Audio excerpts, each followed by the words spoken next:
Obrigado, Silvia. Obrigado, pessoal. Para mim é sempre uma honra poder estar com o pessoal da Rede Bab Solidária e nesse movimento e nessa perseguição do que a gente consegue fazer de melhor e fazer de melhor para o reino e fazer de melhor porque a gente acredita que a sociedade pode ser transformada através do trabalho da igreja, do trabalho das organizações cristãs e reconheço que, e a gente tem reconhecido que as organizações cristãs cada vez mais têm dado uma contribuição super significativa para a sociedade.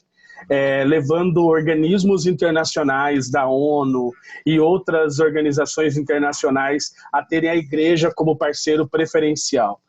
Né? Eu venho de 23 anos de experiência dentro do terceiro setor, comecei bem jovenzinho, um pouco mais de 23 anos, na verdade, 26 anos.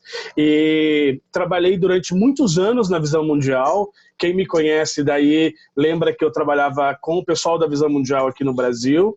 Tive a oportunidade de trabalhar também fora do Brasil, com outras experiências também na Visão Mundial. E hoje, recentemente, eu estou trabalhando na ONU. Eu faço parte do Fundo das Nações Unidas para a Infância, o UNICEF, que é bem conhecido também de vocês, e eu sou responsável, já estou no meu segundo ano de UNICEF, e no primeiro ano eu trabalhei lá na emergência humanitária em Roraima. Alguns de vocês acompanharam essa minha ida, né, essa missão que eu fui cumprir lá. Fiquei 1 ano e 2 meses, longe da família, longe de casa, mas aprendendo muito e dando uma contribuição que foi, para mim, muito significativa em termos de aprendizagem. E eu vim para São Paulo, voltei para São Paulo, estou aqui desde dezembro do ano passado e assumi uma função nova no UNICEF. Eu sou o responsável pela área dos projetos de proteção à infância e adolescência do UNICEF Brasil aqui em São Paulo. Então eu gerencio 5 projetos na minha carteira, vou falar um pouquinho sobre eles ao longo da nossa conversa. E eu queria explicar como é que a gente vai trabalhar aqui hoje. Nós vamos ter 2 momentos eu vou estar explicando e trazendo algumas questões e ideias e dicas para vocês, e aí eu vou abrir para a gente poder, para vocês poderem compartilhar suas dúvidas, as suas inquietações, as questões, as perguntas que vocês têm em relação a esses processos de edital. E depois eu quero trabalhar com vocês um formulário, que é uma experiência que a gente acumulou na Visão Mundial, que é para ajudar a sistematizar toda essa conversa do primeiro bloco. E aí, nesse segundo bloco que eu apresento o formulário, a gente volta a conversar com vocês para tirar dúvidas específicas sobre o formulário. Então, fiquem à vontade, a Silvia está ajudando na moderação. Então, se vocês quiserem colocar as perguntas também aí no chat, fique à vontade, e eu vou falar durante mais ou menos 30 minutos iniciais e volto com vocês para a gente poder ouvir todo mundo e acolher essas questões e colocar com vocês. Estamos combinados? Sim. Deixa eu compartilhar minha tela com vocês.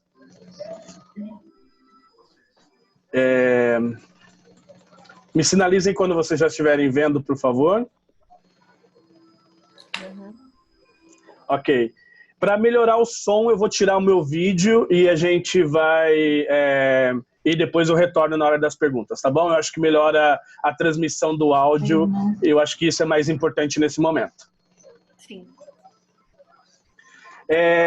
Então, essa conversa que a Silvia teve inicialmente, ela nasceu dessa experiência do Fundo Brasil, que foi o fundo que recentemente abriu rapidamente um edital para estimular ações da emergência do Covid. E se vocês forem olhar na internet, a gente tem pelo menos, assim, muito por baixo, 1 dúzia de editais especificamente focado nessa questão do Covid, e eu queria conversar com vocês sobre eles. Não especificamente sobre o edital, mas sobre a ideia que está por trás desses editais. Tá bom? Então, mas aí, para a gente ter um ponto de partida, eu, como bom professor, sempre gosto da gente começar olhando lá para o conceito, o que é que está escrito lá no dicionário, o que traz os conceitos, para a gente poder alinhar. Acho que tem alguém com o microfone aberto, se puder fechar.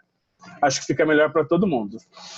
Então, o que são editais? Os editais são essas oportunidades de financiamento para projetos, para ações específicas, para iniciativas, são financiamentos para organizações ou para empreendedores sociais. Então, desde eu estou lá desenvolvendo uma ação especificamente e eu quero ter um investimento privado, eu consigo isso, até o projeto que eu desenvolvo na organização, eu também consigo ter o financiamento disso através de edital.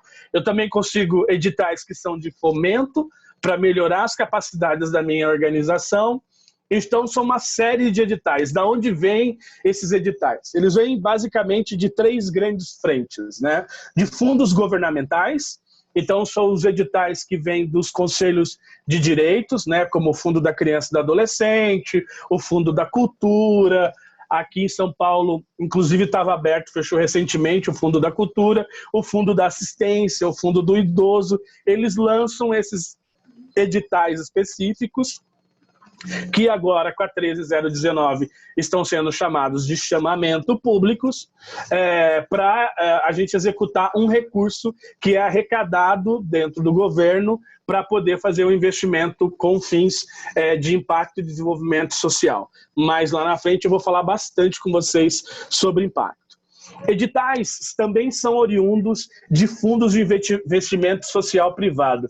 Eu estou trazendo esse conceito de investimento social privado, que é o conceito que o GIF trabalha, que é esse repasse voluntário de recursos de iniciativas privadas, e isso feito de forma planejada, monitorada, com prestação de contas, feito sempre dentro, com uma certa frequência de desenvolvimento, e que são destinados para projetos sociais, ambientais, culturais, científicos e outros tantos aí, mas que no fundo tem interesse público. É importante a gente guardar essa perspectiva do interesse público nas ações que a gente está desenvolvendo. Aí eu coloco uma provocação, né? Seriam os chamamentos públicos da Lei 13019 editais, né? Então, eu acho que é mais para a gente entender. Eu sempre gosto, já trabalhei isso com vocês, quem trabalha comigo sabe dessa perspectiva, eu gosto mais do que está por trás do conceito do que necessariamente o conceito em si. Então, não importa se chama edital ou chamamento, importa que eu entenda a lógica e que eu consiga, a partir da compreensão dessa lógica, me adaptar ao formato que pede esse edital. E aí, de vez em quando, vocês estão lá navegando na internet ou vocês recebem no WhatsApp a mensagem maravilhosa de um edital e vocês falam assim, socorro, isso é a cara da minha organização. O que eu faço? Então, é sobre isso que eu gostaria de conversar com vocês aqui durante a noite de hoje. É importante a gente pensar 4 perguntas iniciais, né? Então, quem é? Quem é essa organização que está abrindo esse edital? Né? É uma organização ambiental? É uma organização de direitos humanos? É uma organização da indústria do tabaco? É uma organização da indústria da cachaça? Quem é essa organização? A primeira coisa é conhecer quem é essa organização, né? O que o fundo Melinda Gates trabalha, com o que eles trabalham, né? Então, primeira lição, olha para o site, vamos lá, saber quem é esse pessoal, saber se teve denúncia, é uma primeira investigação sem nenhuma orientação técnica, sem nada, só para vocês conhecerem essa organização. E aí, ao conhecer essa organização, você vai perguntar, a gente quer se associar à Fundação Philip Morris do Brasil? A gente quer financiamento da Souza Cruz? A gente quer financiamento da Ambev? Porque essas organizações também são organizações que abrem os seus editais. A gente quer se associar à Vale, à Fundação Vale, a do Vale do Rio Doce? Então, assim, eu tenho que ter essa primeira resposta. Essas são as perguntas iniciais que a gente tem que ir pensando antes de mergulhar, antes de abrir no documento, abrindo o anexo. Ainda é só a gente saber quem é que está propondo isso, né? Essa organização ela tem sinergia com a minha organização. Então, o fundo ISA lá de desenvolvimento ambiental, socioambiental, tem a ver com os meus objetivos estatutários. Eu sou uma organização que trabalha com idoso. E eu vou me associar a uma organização ambiental. Isso tem a ver com o cumprimento dos objetivos do meu estatuto. É importante a gente lembrar que no estatuto das nossas organizações tem lá um catatal de coisas escritos, né? Objetivo 1 ou objetivo A. E normalmente isso vai de 1 a 15, de 1 a 23. Eu já peguei estatutos de organizações que tinham o abecedário inteiro de itens. E que a organização era uma organização educacional e que ia fazer pesquisa científica de cunho internacional e certificação. Então, aí a gente tem que olhar para isso. Primeiro, revisar esse estatuto e, segundo, focar e olhar se esse edital, para que ele está propondo, está lá, tem uma linhazinha lá do meu estatuto que diz que eu estou apto para poder aplicar para isso. Se eu não quero olhar o estatuto, qual que é a missão da minha organização? A gente tem a missão das nossas organizações decore e salteado, e a gente sabe claramente que a gente quer transformar o mundo dessa forma, daquela forma, que a gente tem uma visão de que a gente vai ser, de que as crianças não estarão mais no centro da rua de São Paulo. Então, essa proposta desse edital que está aí dessa organização me ajuda a cumprir os meus objetivos? É importante a gente também ter claro essa resposta antes da gente seguir. Uma outra questão que sempre me incomodou é qual é a do edital. Usando a linguagem da galera, né? Qual é desse edital? Né? Qual é o tema desse edital? Para que ele está aplicando?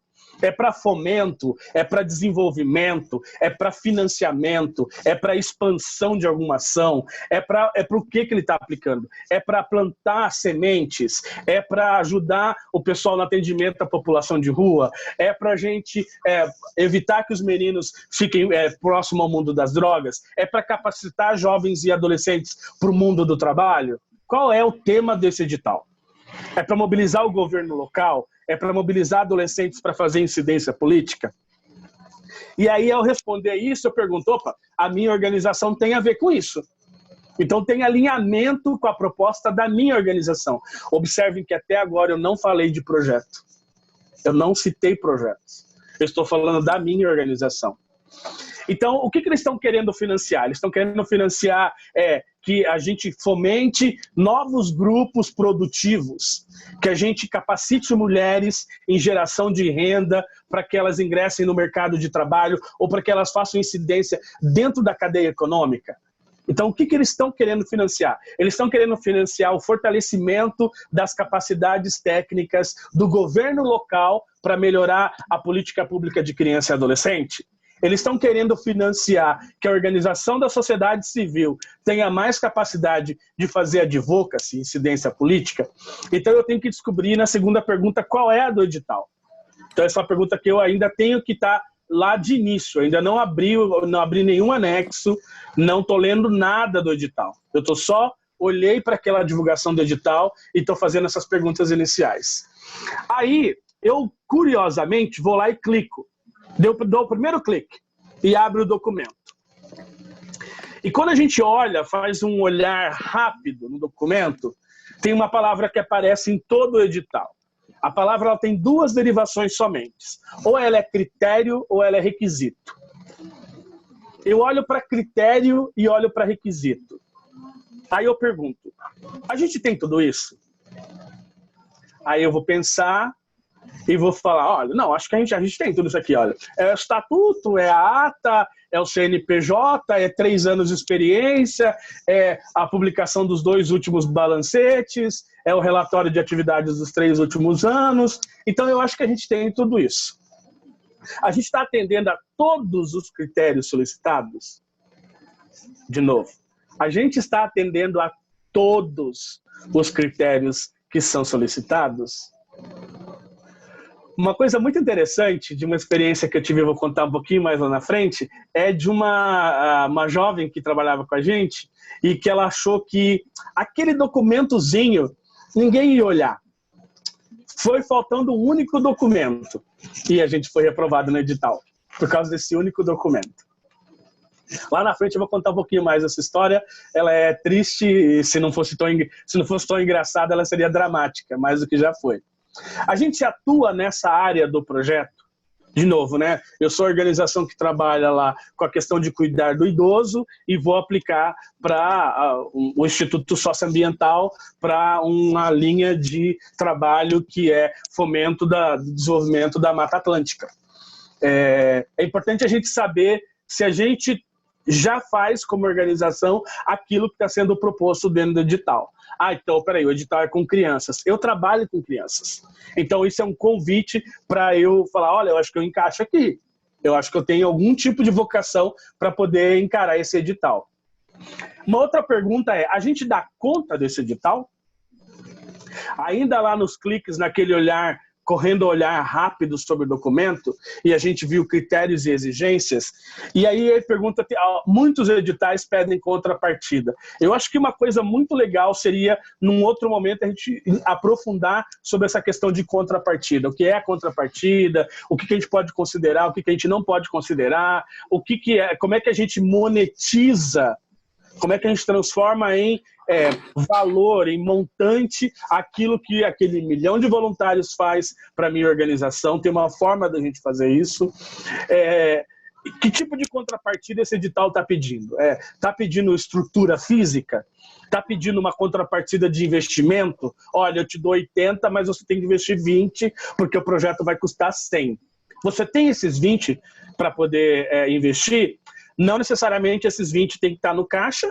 A gente pode transformar a ação da sua organização nesses 20% aí do que está sendo exigido. Depois, lá na frente, a gente pode falar mais sobre isso. A gente tem a equipe técnica necessária para desenvolvimento dessa proposta. A proposta diz que a gente tem que falar com atendimento psicossocial de criança e adolescente. Opa, psico, já tem que ter uma psicóloga. Tem psicóloga na minha equipe técnica? Se não tem psicóloga na minha técnica, eu vou ter que contratar. Se eu tenho uma psicóloga e uma assistente social, eu já consigo ter uma equipe técnica minimamente formada que pode ser responsável por aquele projeto. Muitos projetos pedem, inclusive, muitos editais pedem, inclusive, o currículo da equipe técnica.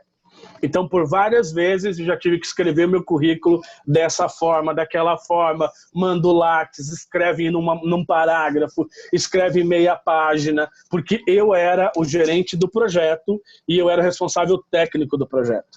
Então, por muitas vezes, meu currículo foi submetido como documento de comprovação de capacidade técnica. Outra forma de provar a capacidade técnica é, vocês publicaram algum estudo, uma pesquisa? Tem algum diagnóstico? Tem algum relatório técnico que tem o nome de vocês? Isso é uma comprovação também técnica. Muitos editais, e cada vez mais isso é exigido, principalmente dentro do sistema ONU, vocês têm capacidade administrativa e financeira de conseguir gerir um projeto? Você pode ter equipe técnica ideal, os psicólogos, os assistentes, os educadores. Vocês podem ter um super coordenador de projeto, mas o financeiro é voluntário. O financeiro trabalha quando dá. O financeiro é o cara lá do Conselho Fiscal, que tem até um escritório de contabilidade, mas que não vai poder dar ritmo ao volume de compras que a gente tem que fazer, ao serviço de logística que a gente tem que propor. Então, a gente tem que pensar se a gente tem equipe técnica. Eu falo que é musculatura para a gente conseguir dar conta do edital. Né? E músculo, eu gosto de usar esse conceito, porque músculo é algo que a gente não tem e a gente desenvolve. Então, não é que você tem e você nunca não vai ter. A gente vai desenvolver essa capacidade. Alguns editais têm um processo de relatoria, de entrega de relatórios e de monitoramento que é bastante pesado. Então, tem processos de monitoramento semanal, quinzenal.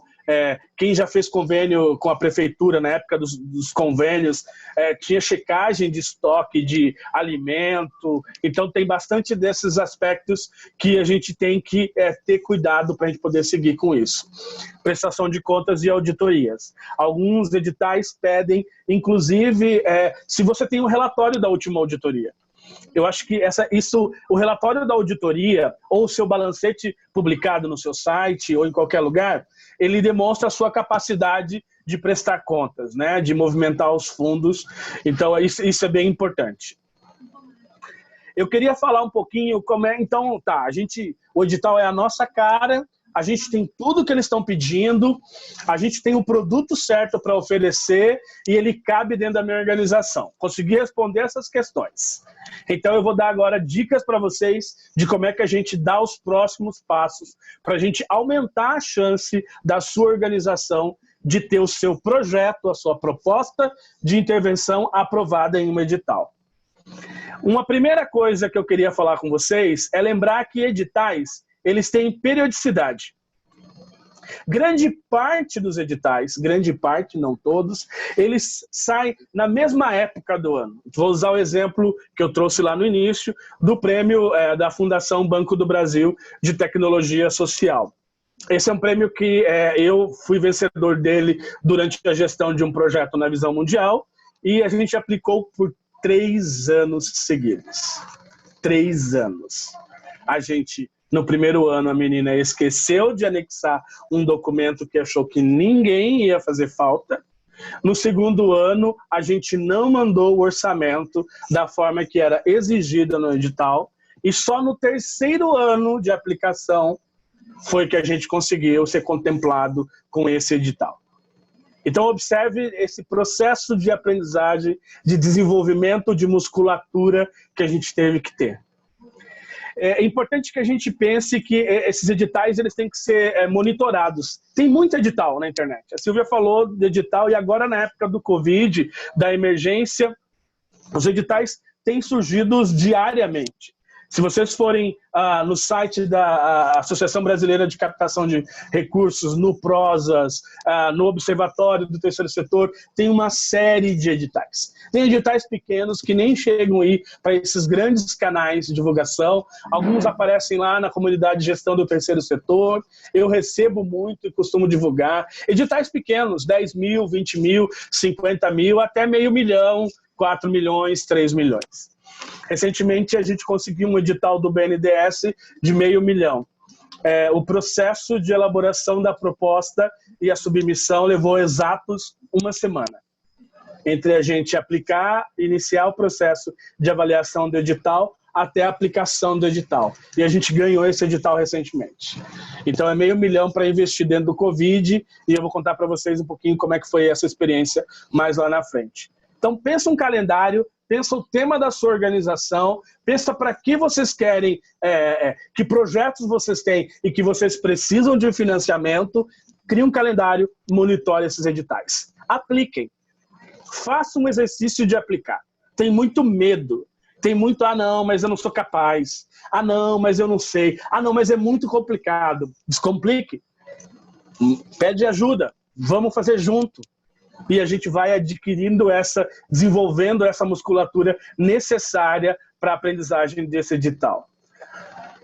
Quando a gente vai receber visita em casa, quando a gente recebia, né, naquela época, antigamente, quando a gente recebia visita em casa, agora as visitas são só virtuais, e aí você põe um background assim, virtual, para receber o pessoal, a gente arrumava a casa. Eu lembro que a minha mãe, a minha avó, tinha toda essa dinâmica de que tinha que varrer, tinha que limpar, tinha que tirar pó, porque vinha uma visita. Então é importantíssimo que a gente pense nessa metáfora pensando nos prazos dos editais. A maior parte dos editais, não todos, eles costumam eles dão um prazo de 30 dias, 40, 45 dias no máximo, entre a abertura do edital e o tempo de submissão das propostas, que pode ir de 1 a 2 semanas até 40, 45 dias, e o usual são 30 dias. A gente tem essa mania bastante complicada de deixar as coisas para a última hora, é meio clichê. Eu sei que isso é clichê. Todo mundo aqui é adulto, todo mundo é experiente, barba branca, netos e um tanto de experiência, mas a gente é engolido pelo dia a dia da nossa organização. A gente é engolido pela rotina nossa do dia a dia, sobre as coisas que sim tem que fazer, as coisas que sim são importantes. E aí lá nos últimos 3 dias do edital, a gente senta para escrever a proposta. Essa não é uma boa prática. E essa não tem sido uma boa prática. E eu vou falar para vocês com um pouco mais de detalhes sobre isso, quando a gente pensa que a gente precisa de uma certidão específica para o edital. E a gente foi fazer o edital nos últimos 3 dias. E aí a gente descobriu que aquela certificação está vencida. E que ela precisa de 1 semana para ser renovada. Perdeu o prazo do edital. Teve todo o trabalho de escrever, de movimentar, de desenvolver a proposta, o orçamento, passar por todo mundo para aplicar nos últimos 3 dias. Descobriu que aquele documento não estava registrado em cartório. E você sentou na sexta-feira para escrever o edital que vencia no domingo.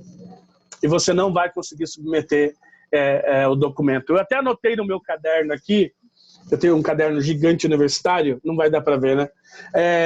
Mas bem grande, dizendo: não envie a proposta incompleta. Está faltando um item, não submeta. Não submeta. A possibilidade de vocês serem aprovadas é 1 em 1 milhão. Porque vocês esqueceram um documento, ou porque vocês não têm uma certificação que é exigida no edital, ou um critério que é exigido no edital.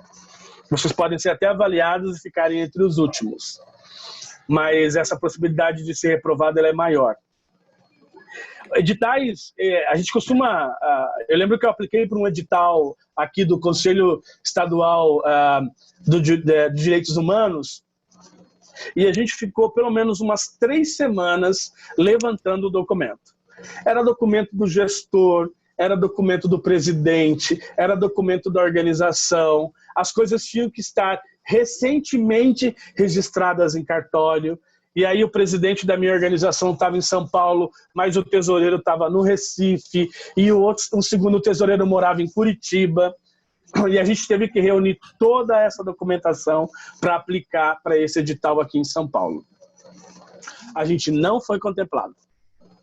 A gente tinha todos os critérios, a gente tinha tudo que estava exigindo, e mesmo assim a gente não foi contemplado. Foi uma experiência super significativa, talvez um dos editais mais burocráticos que eu tenha tido experiência até hoje. Porque a gente não tinha equipe técnica qualificada o suficiente em São Paulo para fazer o projeto. A assistente social estava no Recife, a psicóloga estava em Olinda, a pessoa que era assistente social aqui não assinava como assistente social e não era contratada como assistente social. Ah, Ranieri, mas eu tenho uma assistente social na minha equipe. Ela é contratada como assistente social? Ela pode responder com o CREAS dela legalmente como assistente social pela proposta? Se sim, ela é contada como equipe técnica, como assistente social. Não, o psicólogo que eu contratei, ele, na carteira ele é educador social. Ele não faz nada de psicologia no projeto. Mas ele é um psicólogo. Então ele não faz atendimento psicossocial, então ele não pode responder tecnicamente pelo projeto. Esse foi o erro da proposta de considerar a equipe técnica que não estava no território. É importante a gente pensar que a gente tem que começar a proposta elaborando um rascunho, e aí é rascunho mesmo, é para todo mundo revisar, é para a gente esperar o ok da diretoria, e isso vai levar um tempo considerável. Então, assim, eu considero que a elaboração de um edital vai levar de pelo menos 3 semanas, até você conseguir aí juntar todos os seus documentos e ter a proposta, e aí dividir esse trabalho, né? Enquanto alguém cuida de juntar os documentos, verificar se as certidões estão com validade, outra turma vai escrevendo a proposta, elaborando o orçamento. Então é um trabalho em equipe aí, não é para uma pessoa só fazer. Meu avô, ele era um italiano fugido da guerra, e ele estocava lata de óleo e açúcar e sal. Então, na casa dos meus avós tinha um quarto que tinha caixas de lata de óleo até o teto e fardos de açúcar e de sal. Quando ele morreu, a gente doou para o bairro inteiro. E ele tinha uma expressão que ele falava: quem guarda tem. Eu uso isso até hoje, né? Então, também é o lema dos acumuladores, né? Mas, enfim, quem guarda tem. Então, a maior parte dos editais, cada vez mais hoje em dia, é menos envio do arquivo anexo a um e-mail. Cada vez mais é o formulário eletrônico, O preenchimento dentro da própria plataforma da Fundação Banco do Brasil é o formulário dentro do site, ou é um Google Forms, que é a coisa mais usual hoje em dia, que é lá um formulário básico do Google, que aparece um Word online, e você vai preenchendo e você envia ali. Então, eu queria só dizer uma coisa para vocês. Façam um rascunho dessa proposta antes de submeter. Não façam um rascunho de proposta. Recentemente, eu avaliei uma proposta recentemente e o feedback foi assim: não, a gente já colocou no formulário online e a gente está só esperando você dar ok para enviar. Aí eu falei, meu querido, minha querida, eu não vou dar ok agora. Não é assim, eu não vou dar ok para você enviar o formulário agora. Assim, salva isso daí para a gente conversar sobre isso depois. Porque tinham muitas observações. E daqui a pouco eu vou falar quais eram as observações que eu tinha especificamente nesse edital. Mas tem 3 profecias que eu queria fazer. Ou as 3 pragas do Egito. Quer dizer, nem precisa ser do Egito, pode ser praga local. A plataforma vai travar. Não, Ranieri, a minha internet é 500 gigas. Não, o meu computador eu comprei ontem. Ele vai reiniciar sozinho, sem você fazer nada. A sua internet vai cair. Na hora que você for clicar em enviar, alguma coisa vai acontecer. Então não conte com essa tentativa única. Separa um arquivo de Word, faz ali uma planilha de Excel simples com a memória de cálculo, guarda tudo isso, e aí você tem tudo isso aprovado, revisado, aí você abre o formulário e faz a sua tentativa de enviar. Oxalá que era Deus que consiga enviar na primeira tentativa. Mas não faça isso, não elabore a sua proposta a partir do formulário eletrônico. Essas experiências, elas são as piores. Lembra aluno de escola que fala, professor, não trouxe o trabalho, meu computador, e aí começa a ladainha. Eu dei aula em São Paulo, dei aula em Minas e dei aula no Recife, em Roraima, e eu via isso dos alunos em todos os locais do Brasil. É importante que a gente fale sobre um tópico que eu julgo bastante importante, que é um tópico chamado de revisão. Eu sou muito chato com isso, muito chato com isso, muito chato com isso. A linguagem formal, a linguagem impessoal, a linguagem técnica, é isso que um avaliador espera ao ler um edital. Se você for apresentar uma poesia, o texto de introdução da poesia que você quer colocar naquele edital, ele é um texto técnico. Eu recebo muita proposta dizendo que a comunidade é carente. Hoje, 2020, depois de todas as formações e as milhares de treinamentos que tem na internet e que a gente já recebeu ao longo da caminhada, ainda recebo proposta dizendo as famílias são carentes, as famílias não têm condições, os jovens não sabem o que fazer. Um avaliador vai achar que você está sabendo demais. Um avaliador vai achar que a sua proposta, ele já sabe o problema, então para que eu vou financiar isso? Então, se espera que a gente use uma referência técnica, uma referência para a gente dizer as nossas conclusões. Eu coloquei ali, até meio grosseiro, mas o avaliador não quer saber a nossa opinião. Ele não quer saber a nossa opinião. Ele quer saber frente a que situação real você está propondo aquela proposta de intervenção para esse edital nessa linha de financiamento. Então, de acordo com o levantamento do Instituto Brasileiro de Geografia e Estatística, IBGE, a comunidade de Piraporinha apresenta um índice de desenvolvimento humano, IDH, de 0,1.3.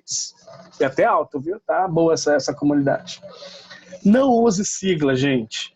Não use sigla. Escreve aí nas anotações de vocês. A gente não tem certeza que o avaliador é alguém do mundo do terceiro setor, que fala a nossa linguagem, que é um assistente social super descolado e que entende tudo de CRAIAS, CREAS, SUS, SUAS, FAS, FDV, IBGE, IPEA, CMDCA. Não, gente, não. Não partam desse princípio. Você está aplicando para um investimento privado de uma fundação e quem pode estar analisando o seu projeto é alguém que não é da área social. Então, ele não tem obrigação de saber o que é o IPEA.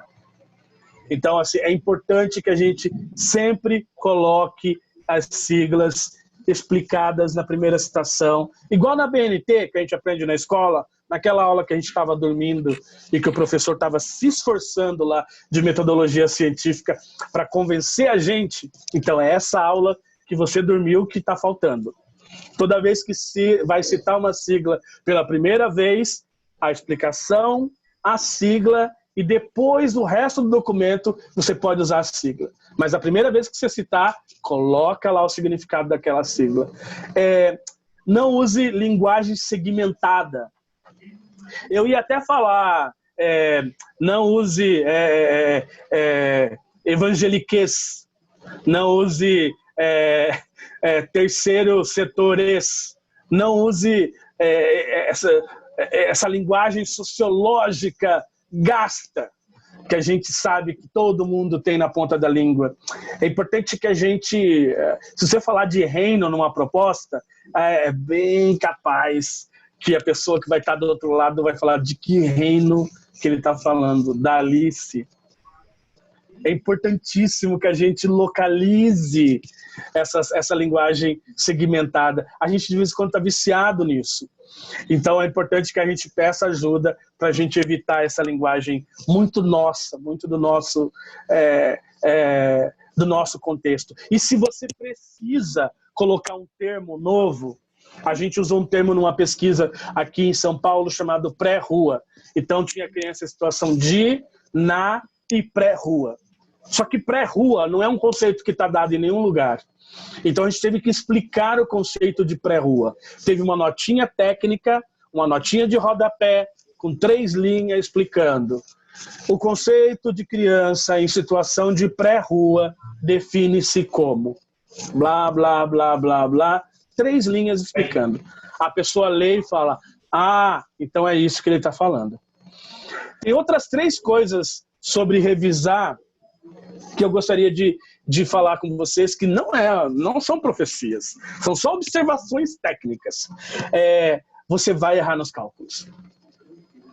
Você vai pôr um ponto, uma vírgula onde não é, você vai esquecer os centavos que não batem, e o orçamento não fecha, e aí a pessoa vai fazer o orçamento e vai dizer assim, nossa, mas tem 19 centavos faltando, ou sobrando, ou não bate o que ele escreveu no documento de Word, os 1973 e 54, na planilha está 1976 e 50. Cadê os 4 centavos? Então peça para alguém do mundo da matemática revisar o seu orçamento, revisar os seus cálculos. É importante isso, principalmente a gente que é da área de humanas, eu sou da área de humanas, eu não confio nem no Excel, eu só confio numa calculadorazinha que eu tenho pequenininha, que ficou lá no escritório e que eu carrego ela há 10 anos e que ali eu bato todas as minhas contas até as contas do Excel. Você vai, lá no início eu falei de uma coisa que eu ia contar para vocês em relação à submissão do projeto. Eu fiz o projeto no formulário e enviei. Vai faltar um S na conjugação. Vai faltar uma vírgula. Vai faltar um artigo e vai ficar feio. Então peça para alguém revisar o português da proposta. Dá uma olhada, a pessoa pedir para a pessoa, está informal, está usando uma linguagem técnica que dá para entender, mas ao mesmo tempo não é alguém imprimindo opinião na proposta. Então pede para alguém dar uma olhada nesse sentido, é bem importante. E não esqueça dos anexos.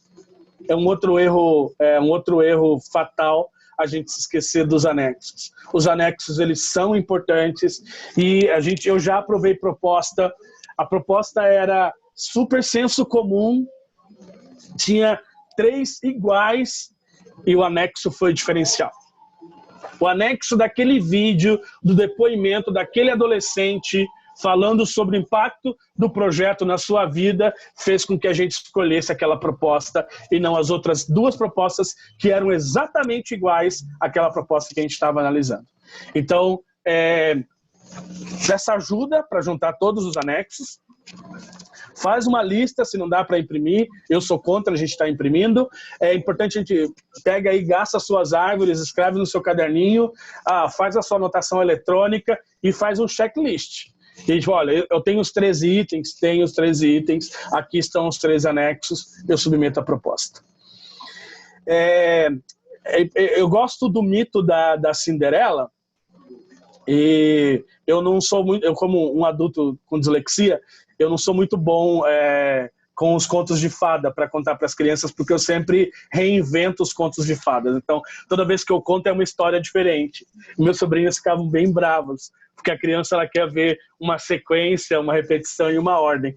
Então, eu sempre falava que a princesa era negra, e depois ela era japonesa, e depois ela era do Paquistão.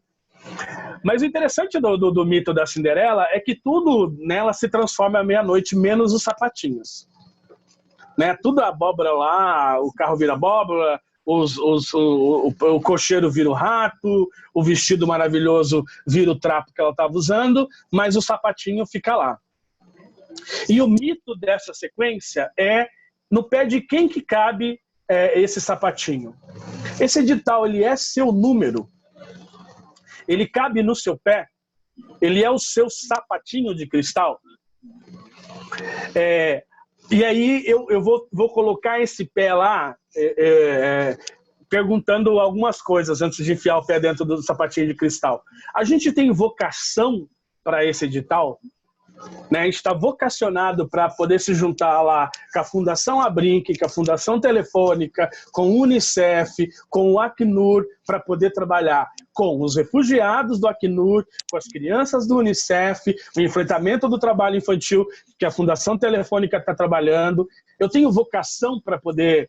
Eles colaboram comigo, eu colaboro com eles. A gente tem a musculatura, a gente falou lá atrás um pouquinho sobre a musculatura, o que vem a ser esse conceito que eu tenho utilizado. A estrutura necessária, ou a gente precisa fazer alguma adaptação para dar conta desse projeto.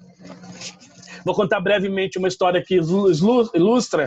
Em Eldorado Paulista, a gente tinha uma fábrica de bolachas, mulheres da Pastoral da Criança, que procuraram a organização que eu trabalhava, pediram financiamento e conseguiram vencer lá um edital pequeno, e a gente conseguiu recurso para ter uma fábrica de bolacha. E quando a gente conseguiu vender a bolacha para a prefeitura do município local, o prefeito virou e falou, mas a gente estava precisando de macarrão, porque eu tenho gasto muito dinheiro em macarrão, e o macarrão vem de longe, e o macarrão é caro, e está levando os recursos do município. Vocês podem fazer macarrão? E aí foi toda uma conversa que a gente teve, porque a máquina era a mesma, o forno de secagem era o mesmo, a gente só tinha que comprar embalagem. Então, alguns editais, eles oportunizam a gente ao desenvolvimento na indústria ou no comércio, a gente diria um novo negócio, um novo produto da nossa organização. É possível que a gente faça um pequeno ajuste e consiga fazer isso? Então as mulheres da fábrica de bolacha passaram a fazer bolacha e macarrão. Aproveitava até o forno que estava quente para fazer a secagem do macarrão e potencializava a produção dela. Um pequeno ajuste e vencer um segundo edital, um terceiro edital. O primeiro edital, que deu R$70 mil na época, em 2002, para elas construírem a fábrica e comprar os equipamentos. Depois o edital para colocar a bolacha na merenda escolar, e depois o edital para conseguir colocar o macarrão dentro da merenda escolar. E observe que o ajuste ele foi pouco. A gente está alinhado, né, essa proposta está alinhada aos nossos objetivos institucionais, eu falei isso lá anteriormente, e esse conceito, né, me ajuda a alcançar a minha visão de mundo, ao cumprimento da minha missão, dos nossos objetivos, na medida que eu acho que a gente trabalhando com enfrentamento, porque a Fundação Telefônica, quando coloca o edital delas, procura organizações que ajudem a Fundação Telefônica a cumprir os seus objetivos. E é essas organizações que elas vão selecionar. Você que é uma organização que pode ser selecionada, esse edital de enfrentamento e erradicação do trabalho infantil cumpre com os seus objetivos organizacionais? Então a gente vai chegar à conclusão de que eu posso pôr o pezinho lá e que sim, esse edital cabe no meu pé. A penúltima dica que eu quero dar para esse primeiro bloco para quem já viajou, essa é a frase que a gente escuta em todos os idiomas. Essa é uma frase comum a qualquer idioma. Você chega no aeroporto, as pessoas não perguntam, não te dizem bom dia, não te falam oi, não querem saber seu nome, não olham para sua cara e perguntam passaporte, por favor. Então, assim, seu estatuto está registrado no cartório? Aquela última alteração que você fez, que está lá na sua máquina, ou daquele advogado amigo, ou advogado da igreja, ou advogado da instituição, que ainda não mandou para o cartório, quando você chegar na sexta-feira, que você está com o edital lindo e maravilhoso, você vai descobrir que o seu estatuto não foi registrado. E aí você não vai conseguir aplicar para edital. A ata da posse da última diretoria, ela também está registrada em cartório. É importantíssimo que esses documentos sejam documentos padrões. O cartão do CNPJ e o dilema do cartão do CNPJ. Eu tenho aprendido nesse último mês de Covid um dilema. A gente conseguiu vencer um edital da Nívea do Brasil e a Nívea só pode entregar, primeiro ela só pode entregar para uma OCIP. Já vou falar com vocês sobre essa questão do título de OCIP. Segundo, tem que ser no local do endereço do CNPJ. Porque legalmente espera-se que o cartão do CNPJ seja atualizado quando muda o estatuto e a diretoria de uma gestão. O CNPJ não vai àquele endereço da sede de fundação de 20 anos atrás e nunca mais ninguém mexeu. Está errado. Ele tem que ser atualizado. E a gente aprendeu isso a duras penas. A duras penas. Há muita conversa. Então é importantíssimo que a gente mantenha o endereço atualizado do cartão do CNPJ. E um pacote básico que é os documentos do presidente, o RG, CPF e comprovante de residência. Não deixe para a última hora. Atualmente, seu presidente não vai estar viajando, mas ele pode não ter isso escaneado, ele perdeu e deixou no escritório o seu RG e você não consegue submeter a proposta sem os documentos do presidente. Muitos dos editais pedem isso. Dá licença? É importante a gente manter atualizado também um conjunto de documentos que a gente acreditou durante muitos anos que era só conseguir o título e o título era para a vida. Feito título de cemitério, né? Que a gente tem lá a tumba que a gente compra e é pro resto da vida, até da morte, não sei o quê. Não é assim que funciona no terceiro setor, camaradas e amigos e colegas. Não é assim que funciona. Os títulos, as certidões e os certificados vencem. Você não conquista ele uma vez e ele é eterno. Eles têm vencimento. O título de OCIP, você ganha, você é certificado como organização da sociedade civil de interesse público e você tem um certificado. Super bonito. E depois você precisa ir lá e emitir uma certidão de validação desse título. E essa certidão vale 1 ano. 1 ano. E o título de OCIP remota aí a época do governo Lula, da primeira gestão do governo Lula. Então, assim, tem gente que conseguiu o título naquela época e, recentemente, organização grande, robusta, musculosa. O título estava vencido há 7 anos. Há 7 anos vencido o título de OCIP. E aí foi uma correria para renovar e o cartório agora não está abrindo e não deu. A gente por pouco perdeu a oportunidade. Por pouco perdeu a oportunidade com essa experiência.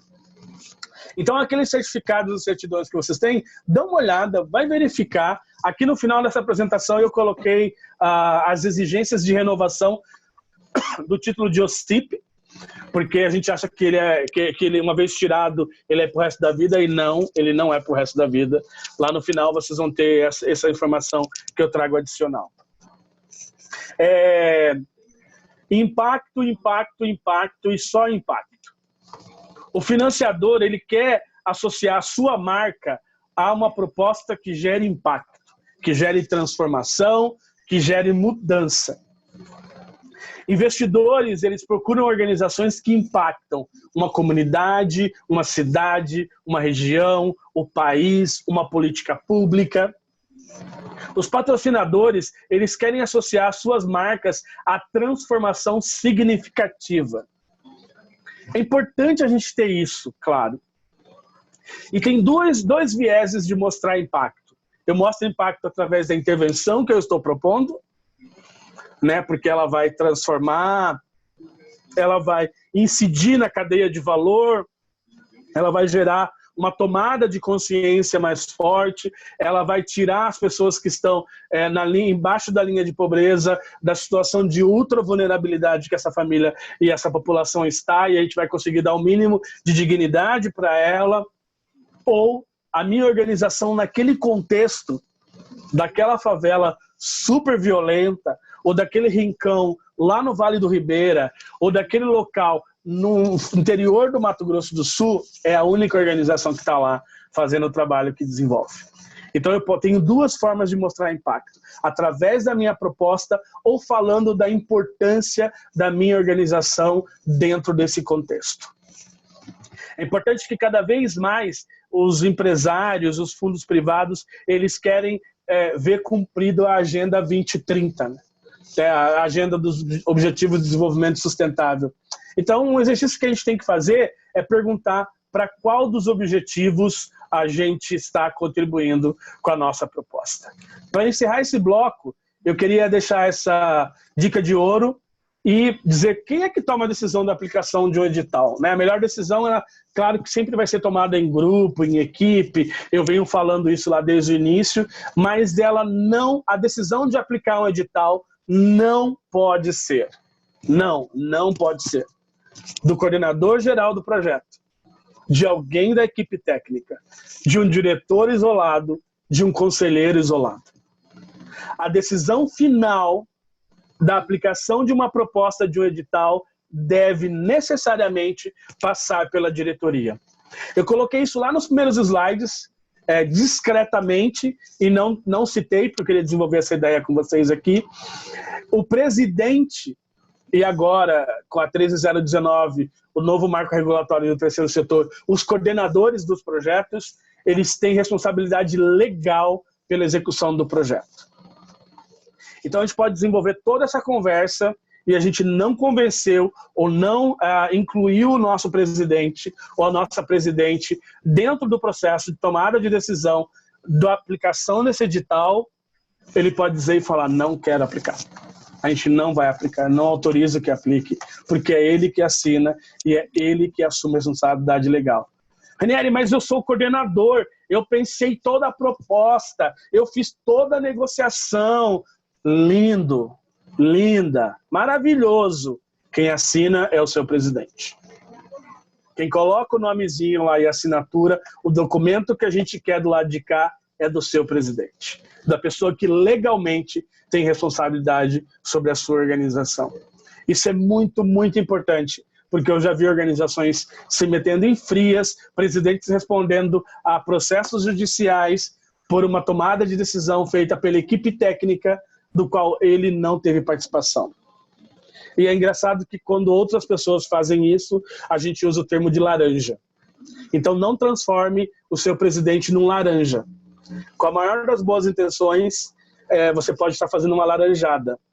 E o que a gente menos quer é tomar laranjada nesse momento. A gente quer pegar o limão e fazer uma limonada. Eu vou parar por aqui nesse primeiro bloco e queria ouvir vocês. Eu estou vendo aqui, Ranieri, se temos perguntas e, na verdade, ainda não enviaram. Talvez podemos combinar também o seguinte, que você fez uma apresentação geral fazendo uma avaliação a respeito de um edital, né, em termos da participação, em termos de alinhamento, em termos de preparação, de processo, de envolvimento, e agora quando você diz da importância da diretoria, que eu acredito que são coisas já fundamentais, colocadas.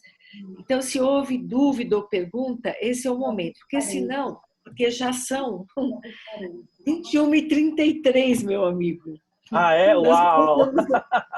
8h30, já sei. E aí, eu não sei, faço uma pergunta ao grupo, porque a segunda parte seria o exercício, né, Ranieri? O exercício Exato. prático de preencher um edital. Então, se há alguma dúvida, faça agora, por favor, a respeito dessa primeira parte, porque senão minha sugestão seria já entrarmos na segunda, e aí sim, eu acredito que possam acontecer algumas questões. Mas se há alguma questão aqui, a gente pode... Bom, temos uma questão aqui, deixa-me ver aqui, da Rose. Por mais que haja aplicabilidade de um projeto no edital, qual o melhor para sua aprovação? O CIP ou OSC? A gente só vai aplicar, a gente só vai oferecer o título de OCIP se o edital pedir. O edital vai pedir para uma organização da sociedade civil aplicar nessa proposta. Quando essa proposta ela for de um instituto privado, de uma fundação ou de uma empresa, a solicitação do título de OCIP está diretamente ligada à isenção fiscal que eu quero com a minha doação. Então, nosso exemplo mais claro aqui, a Nívia pediu para a gente a declaração, o recibo de uma OCIP, porque a Nívia quer pegar o valor da nota fiscal daquela doação e ela quer abater no seu imposto de renda. Então, essa é a única finalidade quando se pede o título de OCIP. Então, lembrando que o título de OCIP é o título de uma OSC. Então, a OSC tem OCIP, não é uma personalidade jurídica diferente. Né? Então, a Organização da Sociedade Civil também tem o título de Organização da Sociedade Civil de Interesse Público. Então, é sempre a OSC que está aplicando, e se te pedem isso, é porque estão querendo isenção fiscal. E não tem nada de nenhum problema com isso. E lembrar também, né, Ranieri, que a princípio, toda OSC, que antigamente a gente falava ONG, Organização Não Governamental, e a nova forma de se referir não é tão nova assim, mas é OSC, Organização da Sociedade Civil, que depois que ela está constituída, né, em termos de estatuto, CNPJ e um tempo de existência, ela pode entrar no processo em Brasília, solicitando o título, o reconhecimento de OSC, de OCIP.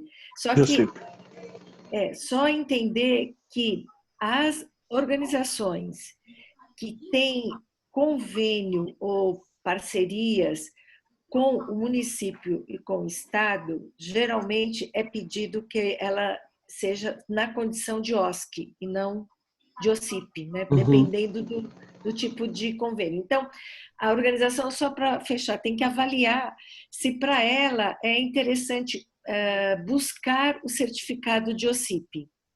Para algumas, a gente percebe que é bem interessante, sim, principalmente dentro desse exemplo que Ranieri traz de doação de empresas e de editais de empresas. Para outras, às vezes não é. Então, essa é uma questão para a gente avaliar. E deixa eu ver aqui, tem mais uma questão, deixa eu me ver. O Marco, da Frutificando, ele pergunta quais os locais ou onde a gente pode acompanhar os editais. Joia, no final da aula de hoje eu vou citar três fontes que é onde eu aconselho que vocês monitorem os editais. A gente está aí, eu já fiz a lição de casa e está na referência desse material. Obrigado pela questão, Marcos. Olha, então não chegaram mais perguntas sobre essa primeira parte. Então vamos seguir para a segunda? Acho que vamos seguir, porque aí vai trazendo, acho que, mais questões mais específicas, né? Então, vamos lá. Olha, eu queria que a gente seguisse com essa reflexão de como é que a gente toma a decisão de aplicar ou não para uma proposta, né? Que aí eu queria apresentar para vocês esse formulário para a gente preencher numa primeira leitura de análise disso. Agora sim, eu vou analisar o edital para saber se a gente tem todas as exigências que estão sendo pedidas nesse edital. E aí, ao final do preenchimento desse formulário, eu pergunto, a gente vai ou a gente não vai? A gente go ou a gente não go? Como diz os gringos. São 3 slides bem rápidos, mas eles falam... Você vai lá caracterizar qual é a organização que está propondo o edital, né? A fundação, o instituto, o fundo da ONU, a empresa X. Sobre o que é esse edital, então fazer uma breve descrição sobre o que é o edital. Então esse edital fala sobre tal coisa. Ele vai falar sobre a questão do fomento para mulheres empreendedoras. Então o público-alvo são mulheres de 18 a 99 anos que moram em comunidades empobrecidas, com alto índice de vulnerabilidade dentro da periferia da cidade de São Paulo. Esse edital ele tem 30 dias, então ele vai ter 3 fases. A primeira fase é a fase de submissão da proposta, envio das dúvidas, a publicação dessas dúvidas, a submissão final dessa proposta, a análise por parte da equipe de análise desses projetos, a publicação da homologação desse edital, de quem foram os aprovados, a classificação deles. Depois a gente vai ter o período de poder contestar isso, né? Pedir esclarecimento, tirar dúvidas porque a minha proposta não foi aprovada, e na sequência a homologação final, que é de quem venceu, ou quem são os vencedores, os 3 primeiros colocados, as organizações contempladas. Então é importantíssimo aqui lembrar de uma coisa: cuidado com o e-mail que você vai registrar, porque as pessoas se comunicam nesse processo majoritariamente por e-mail. Então, verifiquem o e-mail de quem vocês vão submeter, porque precisa de agilidade e acompanhar aquilo. Qual que é o tempo de implementação daquele projeto? Os projetos nos editais eles vão dizer, esse é um projeto para execução em 12 meses, em 6 meses, em 2 anos. Né? Então, e ali nesse período de implementação, eles vão dizer, olha, nós vamos liberar o recurso da primeira parcela para os 3 primeiros meses, para os 4 primeiros meses, aí você presta conta e depois, na sequência, a gente submete a outra parcela do projeto. Alguns projetos desembolsam o recurso de uma única vez, né? Então, uma única parcela, dependendo do montante que é da proposta, e você tem que parcialmente ir prestando contas desse processo. Normalmente tem um território determinado, quando alguma determinação e alguma limitação vai ter, seja ela dada pelo público, determinou o público e não determinou o território. Então tem uma determinação, o recorte do edital é público. Pode ser uma combinação de ser o público e, na descrição que eu falei anteriormente, na periferia da cidade de São Paulo. Eu vou apresentar uma proposta do centro, ela vai ser aprovada? Ela não vai ser aprovada, ou ela vai ficar entre as últimas classificadas, porque o projeto pede no edital que seja na periferia da cidade. Não determinou o local, eu aplico de qualquer lugar. O edital era de mulheres empreendedoras, eu posso aplicar para fortalecimento de meninas adolescentes?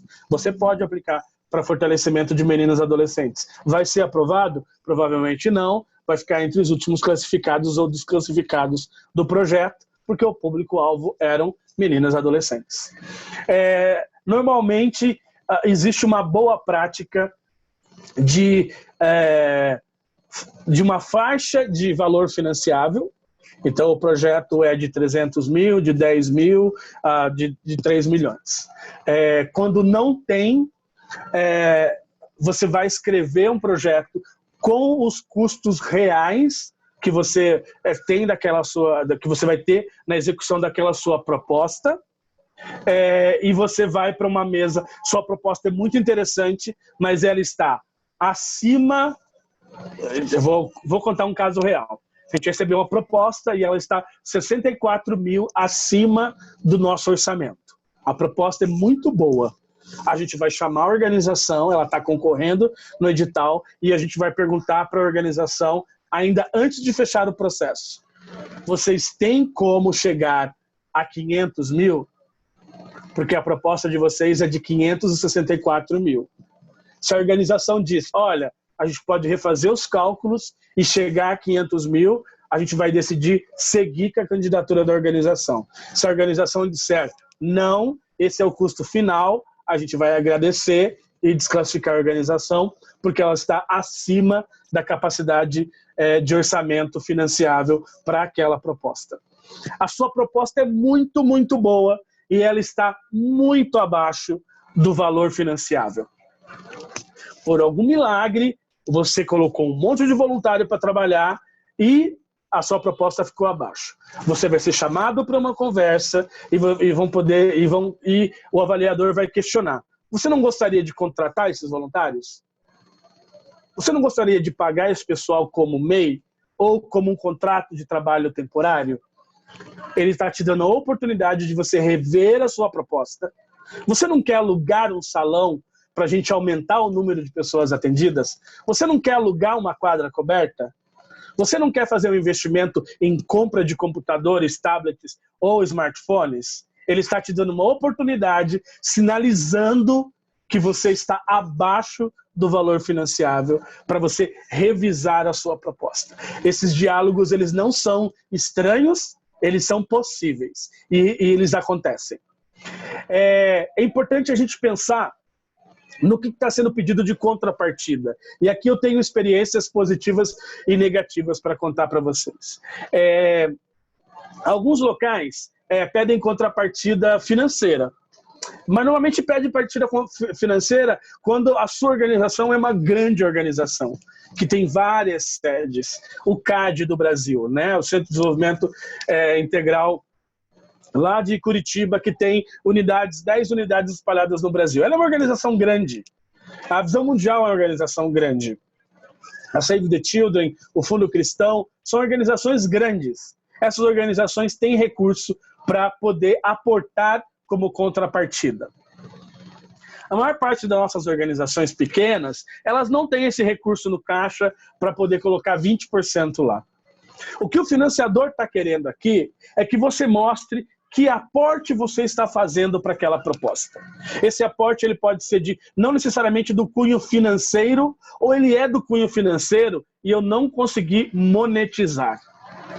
Eu tenho um oftalmo e ele vai lá todo sábado na minha organização e uma vez por mês, e durante o mês a gente consegue aferir 300 crianças. A acuidade visual de 300 crianças. Quanto seria a 300 crianças sendo avaliados por um oftalmo na iniciativa privada? A resposta dessa questão compõe a sua contrapartida. Quanto custa o aluguel do seu espaço? Sim, da sua sede. Se você fosse alugar a sua sede, por quanto você alugaria? R$1.000, R$2.000, R$3.000, R$5.000 a quadra coberta? R$5.000 é o valor que compõe a sua contrapartida. A gente tem aqui, Ranieri, 70 voluntários. Eles trabalham 3 vezes por semana, 4 horas por dia. A gente consegue em um valor monetizável do trabalho desses voluntários. Porque se você não tivesse esses voluntários, você teria que contratar esses voluntários. E quando você oferece esses voluntários dentro da proposta, é a sua contrapartida daquele projeto. É importantíssimo que a gente consiga e aprenda a fazer isso, porque não necessariamente a gente sabe fazer isso a gente pode aprender e também não é algo muito complexo. É uma planilha simples, é ver quanto que é a hora técnica de um oftalmo, perguntar para o médico que faz atendimento, para o psicólogo que faz a atividade de psicoterapia com as crianças, quanto que é a sua hora. E quantas horas você trabalha aqui, e quantos dias por semana, e quantas vezes no mês. E a gente fazer esses cálculos, e esses cálculos compõem isso que a gente chama de contrapartida do projeto. Se não diz que a contrapartida é investimento financeiro, só diz qual é a sua contrapartida é a composição de todo esse valor que eu falei para vocês. Algumas propostas dizem a contrapartida tem que ser de 7%, de 10%, de 5%. Então você consegue chegar nesse valor e o motivo que a gente se motive a querer entender qual é a contrapartida. Vamos monetizar o nosso trabalho. Acho que isso é importante a gente saber. Existem restrições em relação ao financiamento? A proposta do edital? Sim, tem exigências, gente. Tem edital que não paga a folha de pagamento, 100%. Só paga parcial. Então você não vai conseguir pagar o salário lá de R$3.000 do seu coordenador, porque ele só aceita pagar até 1.500. Então você vai ter que fracionar, e aí isso é uma coisa que a gente conversa lá na elaboração de gestão de projetos, que é esse orçamento multifacetado, esse multi-orçamento, esse orçamento diversificado da organização. Então aqui a Silvia trabalha para mim nesse projeto, eu pago 50% do salário dela, mas a Silvia também coordena o projeto B, onde a gente paga os outros 50% do salário dela. Então Silvia coordena 2 projetos. E esses 2 projetos compõem o salário delas. Alguns financiamentos em alguns editais exigem que inclusive você comprove essa parcela, da onde sai essa parcela. Dentro da 13019, você tem que comprovar tudo. Eu quero pagar 20% da conta de luz que dá R$200. Você vai ter que comprovar onde você pagou esses outros 80% da conta. Então você vai dizer, esse recurso saiu de tal lugar e apresentar a conta e de onde saiu. Então é importante saber quais são as restrições. Parte dos editais não permite que compra bens físicos, bens duráveis, não permita que faça propaganda, publicidade, marketing. Então tem que checar quais são essas limitações que tem dentro da proposta e restrições do financiamento. Tem que pensar também a questão dos critérios de elegibilidade. Então, os critérios... Eu estou analisando a proposta e pede 3 anos e a minha organização tem 2 anos. Assim, vamos poupar o trabalho de todo mundo. Vocês não podem aplicar para essa proposta. Está pedindo 3 anos, você só tem 2. A sua proposta é muito legal, a sua ideia é super bacana, mas o critério de exigência ali é que sejam 3 anos. Então é importante que você se enquadre 100%, o sapatinho sirva no seu pé 100% dentro desse edital. Na área de atuação, no tema de atuação, de ter a contrapartida, né, de atender o público específico daquele edital. E se pede o edital privado de uma fundação empresarial, se pede o título de OCIP, e não entre na tentação de que a gente vai tirar na hora, porque esses certificados, esses títulos não saem, você não vai ali na Receita Federal e você vai sair com ele no final do dia. É um processo bem demorado. É importante que a gente pense se a gente já recebeu o financiamento dessa organização ou ainda se a gente conhece alguma organização que já foi financiada pela Fundação Telefônica. Liga para essa pessoa ou liga para o gestor desse projeto e conversa com ele. Como foi a experiência? A gente teve uma experiência bem sucedida, a gente aprendeu, a gente conseguiu prestar contas, a gente fechou bem o projeto, porque tem uma lista de restrições, é uma coisa que ninguém fala, mas existe uma lista de restrições de organizações que passam por sanções. Então, na hora que a gente vai analisar projeto, a gente tem um painel que diz, olha, essas 3 organizações aqui, elas estão no vermelho. Entregaram prestação de contas equivocada, não entregaram relatórios na época que tinha que entregar, ficaram devendo alguma documentação comprobatória, e essas organizações têm restrições. Então, observe se vocês já foram financiados por esse edital, se vocês tiveram uma boa experiência. É importantíssimo que tenham fechado bem, para você ter condições de aplicar uma nova proposta e, por ser conhecido, ser preterido na escolha. Entre uma organização que a gente nunca trabalhou e uma organização que a gente já trabalha, as duas organizações têm a mesma proposta, a que a gente já trabalhou e que a gente teve experiência positiva, é com ela que a gente vai fechar. Essas contas também têm, essas análises também têm um critério muito específico de subjetividade na tomada de decisão, quando os critérios por si só, eles não respondem. É importante saber se você tem auditoria. Eles querem saber se você tem auditoria e você tem que saber se você vai sofrer auditoria. E não no sentido de dor, né? Se vai ter um processo de auditoria com vocês, chama microassessment, né? Um diagnóstico rápido sobre a questão das contas. Você vai ter que fazer uma declaração, a sua tipologia, a personalidade jurídica da sua organização está na igreja, então é uma outra legislação. Então a igreja não tem que ser submetida a uma auditoria exterior, mas a OCIP seria bom que tivesse um escritório de auditoria fazendo auditoria. Não, mas aí eu não tenho condições, Ranieri. Mas o seu conselho fiscal, lá na assembleia do final do ano, ou a assembleia bianual, ele aprovou as suas contas. Tem um documento lá do conselho fiscal, que um dos membros é o contador, que tem lá o número dele de contador, e ele aprovou as suas contas. Esse documento ele é super bem-vindo como comprovação do que é chamado de due diligence, que é esse processo de auditoria, de fiscalização, pelo qual vocês vão passar. Uma outra coisa é a gente sair do ponto de partida. Lembre-se, eu estou preenchendo esse formulário para decidir se a gente vai aplicar para o edital ou não, para apresentar para o nosso presidente, tá bom? Por isso que a gente está fazendo esse exercício aqui. A gente atende a todas as exigências do edital? Essa pergunta a gente fez lá no início, e o presidente não vai ler o edital, e ele quer saber se a gente...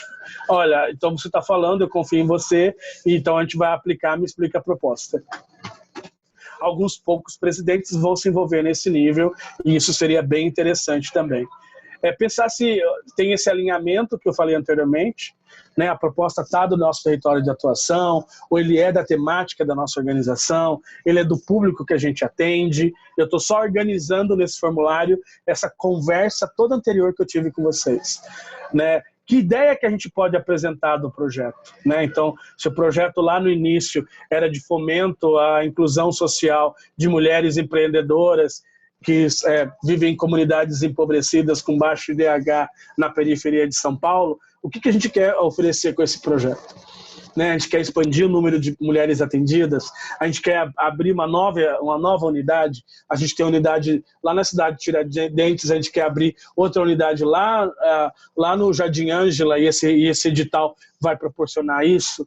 Então, que ideia inicial a gente quer desse projeto para a gente sair desse ponto, para ter esse ponto de partida?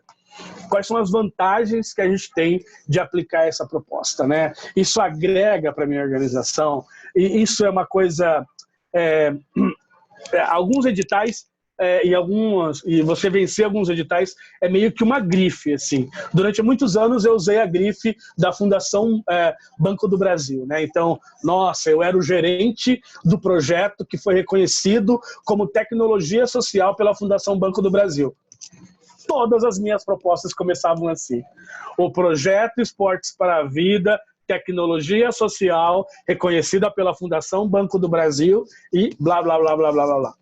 Então, era uma grife que a gente estava usando durante uma época, e isso diz muito dentro do terceiro setor, né? Os parceiros, então, quando eu olho para o site da organização de vocês, eu vou olhando lá quem somos, o que fazemos, e eu clico nossos parceiros.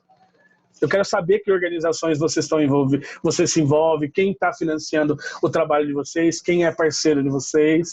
Então é importante que vocês analisem isso também desde uma perspectiva de que vantagem tem para vocês, não só no exercício da execução do projeto, mas organizacionalmente falando.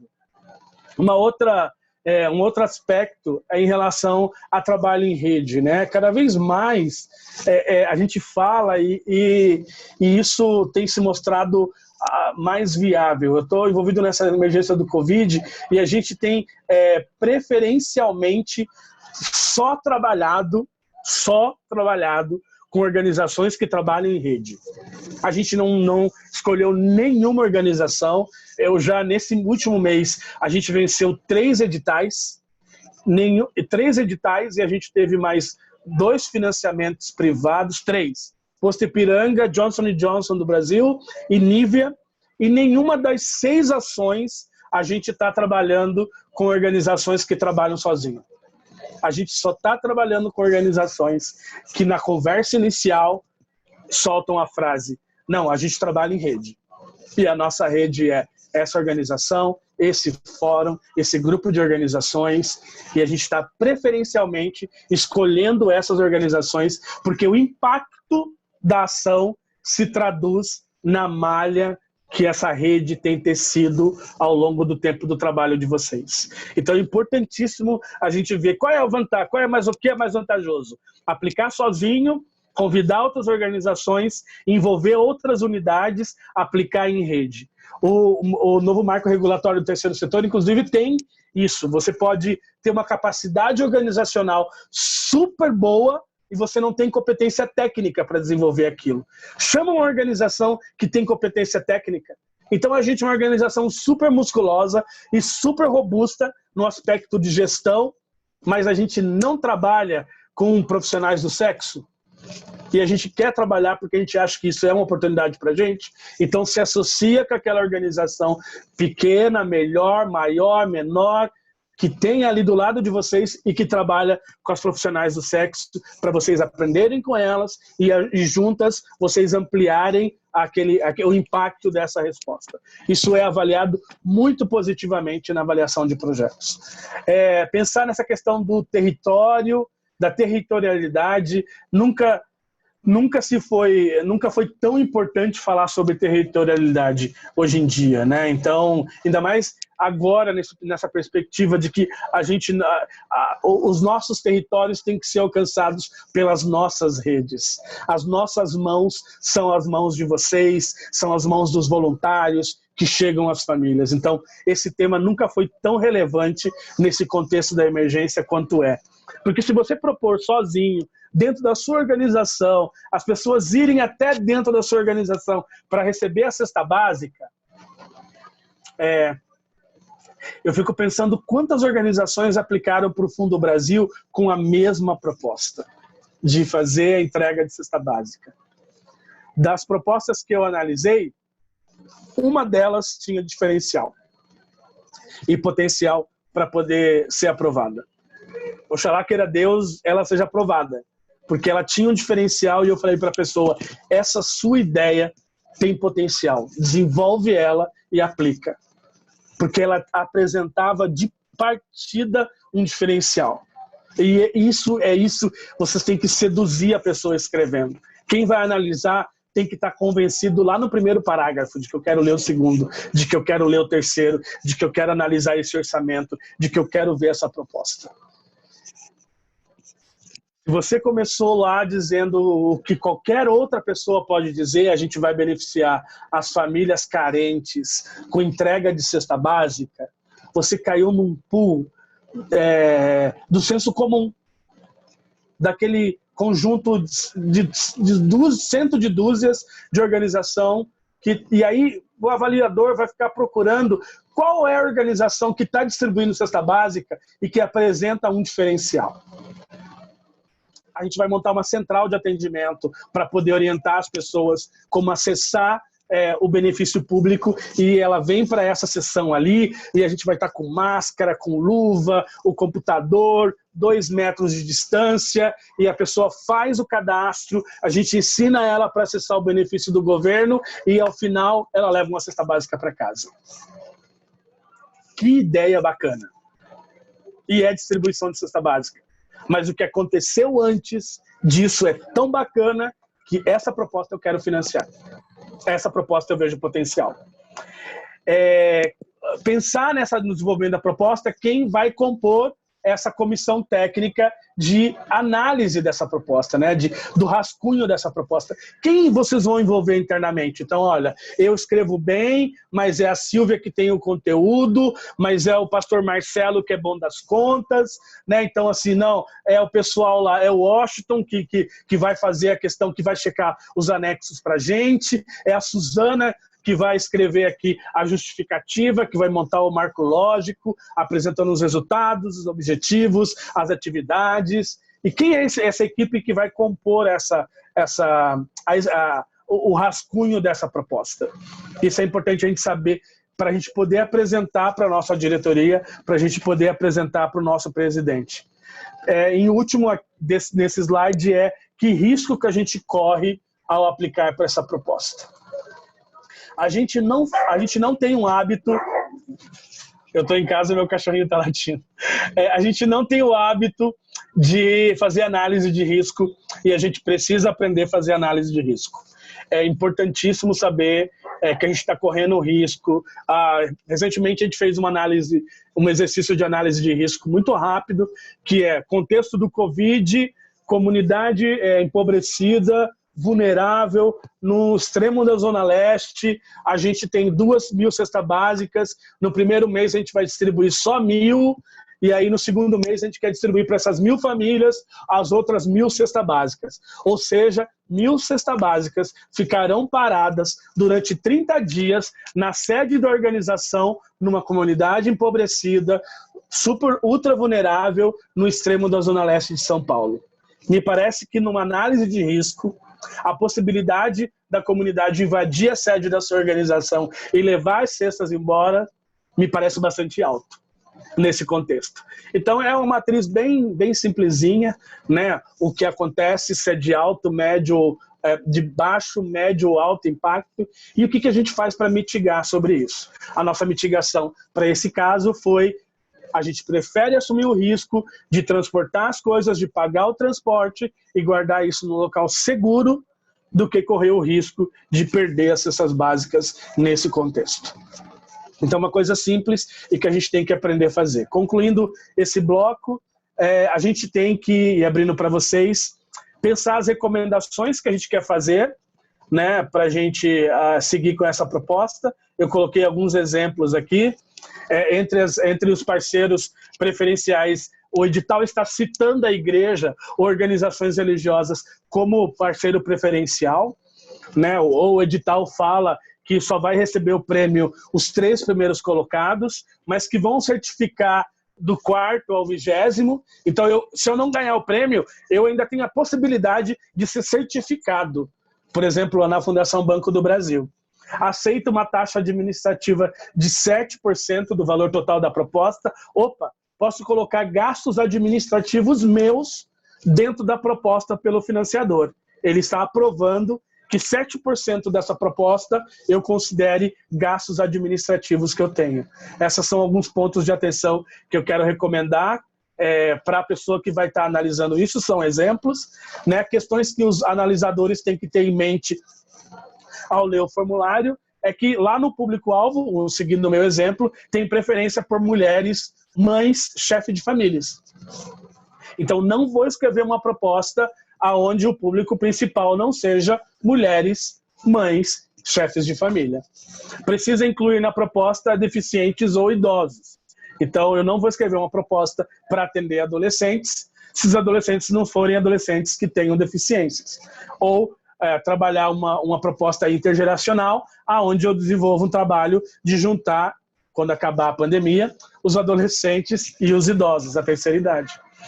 Exige 20% de contrapartida financeira. Então, são observações finais que a gente coloca dentro desse formulário. Eu queria aqui encerrar essa parte, e eu já queria trazer esse referencial lá que o Marcos pediu. Aonde eu acho os editais, Ranieri? Que sites eu devo monitorar? Se eu fosse vocês, eu monitorava os 3 primeiros. O site da BCR, o site do Prosas E lá no mapa do IPEA, que na verdade os editais do IPEA são do Prozas, então é importante monitorar isso. No site das Nações Unidas também tem editais. Não pensem que o edital das Nações Unidas não serve no pé de vocês. Eu já vi o pé de vocês e tem muitos de vocês que têm pé que encaixa dentro de muitos editais da ONU. A gente tem que parar com essa síndrome do patinho feio ou do primo pobre, porque muitos de vocês são organizações que têm uma robustez e uma capacidade de entrega que se encaixa em muitos dos editais da ONU. Checa lá também na Longif, no Observatório do Terceiro Setor. Então, eu quero encerrar por aqui e passar para a Silvia. Aqui está a orientação lá do site do Ministério da Justiça sobre a renovação de OCIP. Esse material já está com a Silvia, ela vai estar disponibilizando para vocês, tá bom? Obrigado, vamos abrir para as perguntas e conversar. Nery, esse material que você apresentou, dessas telas, depois você pode encaminhar e eu posso encaminhar para eles terem, né, esse material, pode ser? Já tá no seu e-mail, Silvia. Ah, é verdade. Não, mas você me autoriza a passar para eles. Sim, autorizo, Tá, pode passar. tá lá. Então, o Marco do Frutificando, mais uma pergunta dele, dizendo, eu posso concorrer mais de um edital ao mesmo tempo? Você pode, com temas diferentes e linhas diferentes e tudo diferente, Marcos. Então, assim, recentemente, vou dar um exemplo, o Unicef lançou um edital para a região do litoral sul do Vale do Ribeira, Baixada Santista e Vale do Ribeira, e o edital tinha 2 linhas de financiamento. Uma para mobilização do governo local, e aí você faz uma proposta focada nisso, e outro era a mobilização de adolescentes e jovens. Então, a mesma organização pode aplicar para os 2 editais com 2 propostas diferentes. O que você não pode fazer é aplicar a mesma proposta para os 2 editais. O Fundo Brasil de Investimentos, que abriu para o Covid recentemente, tinham 3 linhas de financiamento. Não tinha nenhum impedimento de que eu pudesse aplicar uma proposta para cada linha. Eu analisei propostas de uma única linha. Ninguém propôs projetos diferentes para as outras linhas de investimento. Então, se não tem nada no edital dizendo não pode, você pode aplicar sim. Uhum. Outra pergunta do Marco, ele diz, pode acontecer a renovação automática do edital ou tenho que concorrer novamente? Se o edital foi fechado, alguns editais têm regras de concorrência.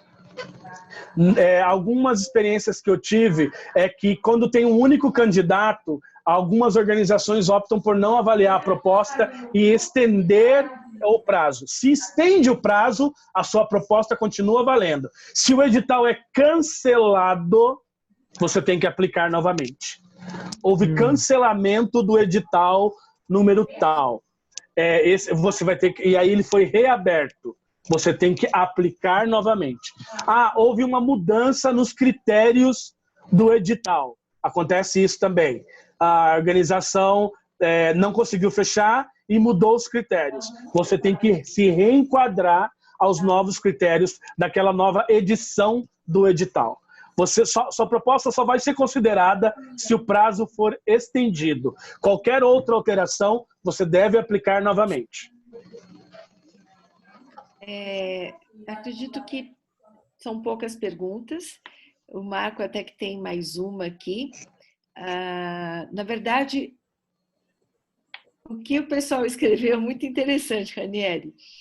Em relação a essa proposta da entrega das cestas básicas, alguns colocaram aqui o seu diferencial, né? Então, por exemplo, o Marcelo, lá do Vale do Ribeira, colocou que na entrega da cesta haverá uma orientação na questão do enfrentamento do vírus, né? Não simplesmente a entrega da cesta, mas acompanhado também de uma orientação. E também até da presença de uma pessoa em relação a orientar sobre esses direitos mesmo e esses apoios do Estado. E é o que está se discutindo também, né, Ranieri? Que não é só a orientação, que nem sempre as pessoas têm o recurso digital para fazer o acesso.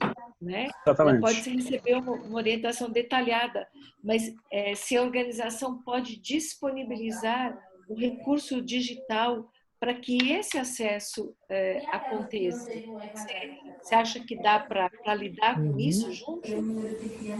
Sim, a gente tem conversado algumas experiências de, inclusive, a gente disponibilizar tablets, iPads e smartphones para as pessoas poderem fazer o seu cadastramento. Com todo o processo de cuidado que tem que ter de higienização disso, sim, isso é possível, sim, isso é considerado um diferencial. Sim. Acho que uma outra coisa também, Ranieri, importante, que foi até um impacto para muitas organizações, em relação àquele formulário a ser preenchido, tanto pela doação da Visão Mundial, pela Unicef, e agora o grupo que recebeu as cestas básicas da Novartis também preencheu, só que bem simplificado, porque antigamente tinha-se uma planilha, um papel, né, impresso, com os dados a ser preenchidos e até uma rubrica de quem recebeu. Não é mais assim, até em tempos de pandemia. Como é que você vai dar uma caneta para alguém assinar e desinfetar, passar álcool gel, dar para a segunda pessoa e tudo mais, né? E o que achei interessante, talvez você pudesse falar um pouquinho, que esse sistema de preencher eletronicamente esse cadastro permite a organização ter uma base de dados. Tem alguém com o microfone ligado aí, um barulho grande. Você fez um. Vai desligar o microfone. Tá. Hein, Ranieri, fala um pouquinho dessa questão desses formulários digitais e o quanto isso é interessante para a organização formar a sua base de dados. É importante a gente pensar na base de evidência, né? Vou falar até mais na base de evidência do que gerar a base de dados, né? A base de evidência é aquela comprovação pelo qual você consegue dizer para um doador, para um financiador, para um processo de auditoria, o que foi que você fez. Em tempos de Covid, como a Silvia falou, é super mal visto, não façam isso para ninguém, a não ser que a pessoa peça, e se ela estiver pedindo, você questione impressão de lista e assinatura de lista. Né? Então, por exemplo, o Unicef, a gente não quer nenhuma lista física, a gente não quer nada físico, a gente quer uma foto, a gente quer uma selfie, e a gente quer um formulário que pode ser preenchido do celular, do seu celular. Você pega lá o seu celular, com o pacote de dados que você tem, você clica naquele link, você pergunta o nome, não sei o quê. E o que tem a ver isso? A gente trabalha com pouca inteligência de dados, que é uma outra coisa por trás disso. Então, quantos são seus beneficiários? Quantos deles têm acesso aos programas de transferência de renda do governo? Você conhece a população que você atende? Uma das organizações que está aqui com a gente falou assim: Ranieri, a gente tem um levantamento das 300 famílias que a gente atende e mais de 600 famílias que não recebem os benefícios do governo e que a gente quer atingir. Olha que informação interessantíssima. Isso chama-se inteligência de dados. Quanto mais eu consigo estratificar os dados do perfil da população que eu trabalho, melhora cada vez mais o meu diálogo. Olha, do atendimento que eu faço das 300 pessoas, 4% dessas famílias de mães independentes, que são chefes de famílias, 4% delas são mães que foram mães na adolescência. Da onde eu tirei esse dado? É uma entrevista que eu fiz com essa pessoa, uma pesquisa que eu fiz com essa pessoa. Durante muitos anos a gente viveu o paradigma de fazer essas pesquisas socioeconômicas em formulários que não foram sistematizados ao longo do tempo, que não geraram base de dados, como a Silvia falou, e que não informam as minhas propostas. É importante que cada vez mais a gente aprenda com as informações que a gente tem, e não importa se a gente atende 20 famílias, conheça profundamente aquelas 20 famílias, gere dados em cima daquelas 20 famílias. Daquelas 20 famílias, quantas tem mulheres que são o chefe, que são o arrimo da família? Quantos são empregos informais?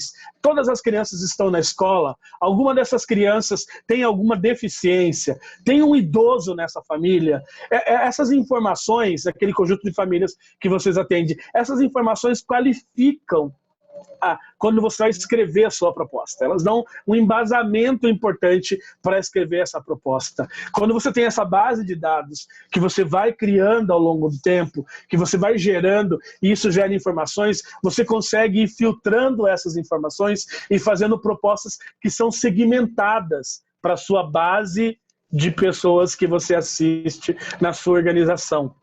Então é importantíssimo isso, e mais importante ainda é quando chega aquela época do fim do ano que a Silvia pede o relatório da Redibab. É nessa hora que você tem que ter essa planilha preenchida. Porque aí você sabe o número de crianças, a idade, por sexo, você sabe o número de famílias, de jovens, de adolescentes, de idosos. Nossa, que maravilha se eu consigo fazer isso ao final do ano.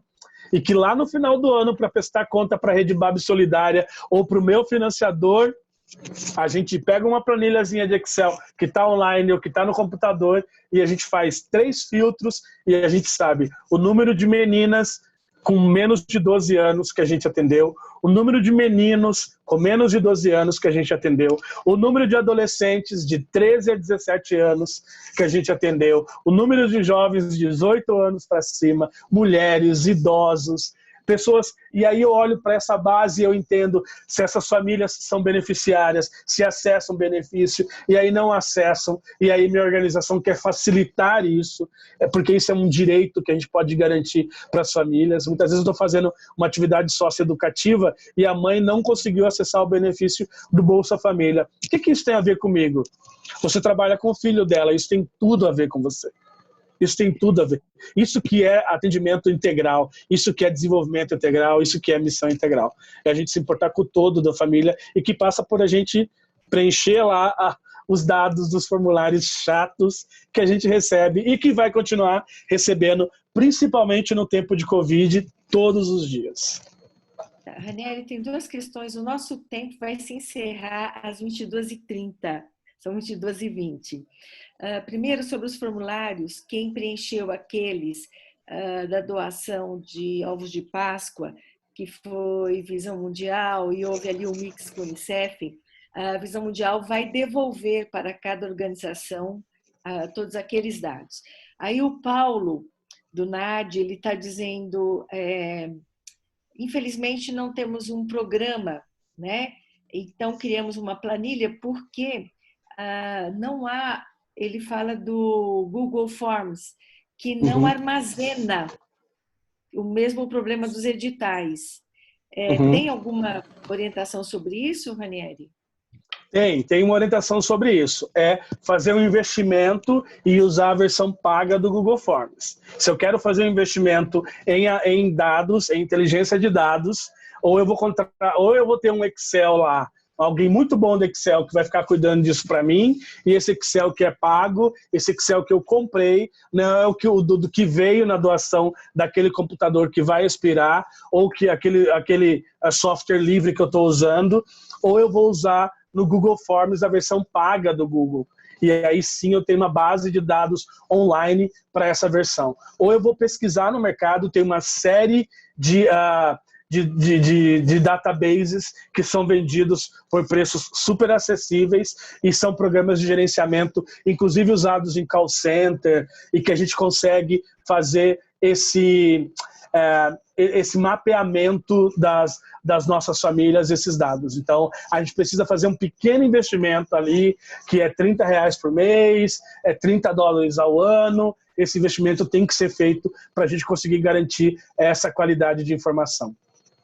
Ranieri, a Érica, do CAF, Ela diz o seguinte, e o CAF tem parceria, né, com o município, mas para controle interno da OSC, ainda existe a lista interna, e mesmo sem assinatura dos participantes, porque existem planilhas específicas para cada projeto. Acho que uma coisa não invalida a outra, né? Esses papéis internos. Comenta um pouquinho antes que acabe o tempo.